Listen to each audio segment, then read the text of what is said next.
ఒకసారి ఒక స్కూల్లో పరీక్ష జరుగుతుంది.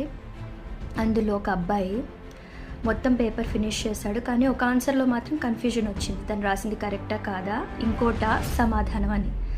తను రెగ్యులర్‌గా సెకండ్ ర్యాంక్ వస్తాడనమాట. అయితే సరేలే ఒకసారి కన్ఫర్మ్ చేసుకుని సరే ఎలా అయినా ఫుల్ మార్క్స్ రావాలి అండ్ ఈసారి వస్తే గనుక తనకి ఫస్ట్ ర్యాంక్ వస్తుంది క్లాస్‌లో. తన ఫ్రెండ్‌షిప్‌ని బట్టి ఫస్ట్ ర్యాంకర్‌ని అడిగాడు. "అరే ఇది ఒకసారి చూడు, నేను రాసింది కరెక్టా రాంగా అదొక్కటే చెప్పు."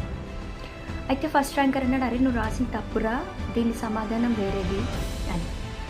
ఈ అబ్బాయి ఏమనుకున్నాడు, అరే ఫస్ట్ ర్యాంకర్ చెప్తున్నాడు కదా, వాడు మేబీ ఇంకోటి నేను అనుకుంటుంది కరెక్టేమో అనేసి తను రాసింది చెరిపేసి ఇంకోటి సమాధానంగా రాశాడు.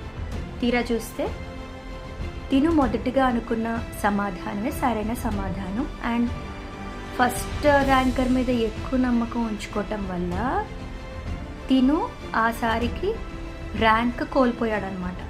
లేదంటే తను ఫస్ట్ ర్యాంక్ వచ్చేది. ఇందులో ఏంటి మనం అర్థం చేసుకోవాల్సింది, మనం కూడా చాలాసార్లు మనల్ని చాలా అండర్ ఎస్టిమేట్ చేసుకుంటాం. మనకెక్కడో తెలుసు మనం చేసేది కరెక్టే కదా అని, కానీ ఒక ప్యాటర్న్ ప్రకారంగా వేరే వాళ్ళు చెప్పేదే కరెక్టేమో, మనకేం కాదు కదా, వాళ్ళే చేసింది రైట్ లేదా మనం చేసింది రాంగ్ అని అనిపిస్తుంది. అప్పుడు ఏం చేస్తాం, వాళ్ళు చెప్పిన ఉద్దేశం ప్రకారం వెళ్ళిపోతాం. కానీ రిజల్ట్ ఏదైనా అయి ఉండొచ్చు. కాబట్టి ఎప్పుడన్నా ఒకటి చేస్తున్నప్పుడు మీకు కనుక డౌట్ ఉంటే మీ ఇన్స్టింక్ట్తో వెళ్ళండి. అది ఫెయిలియర్ అయినా కూడా అది మన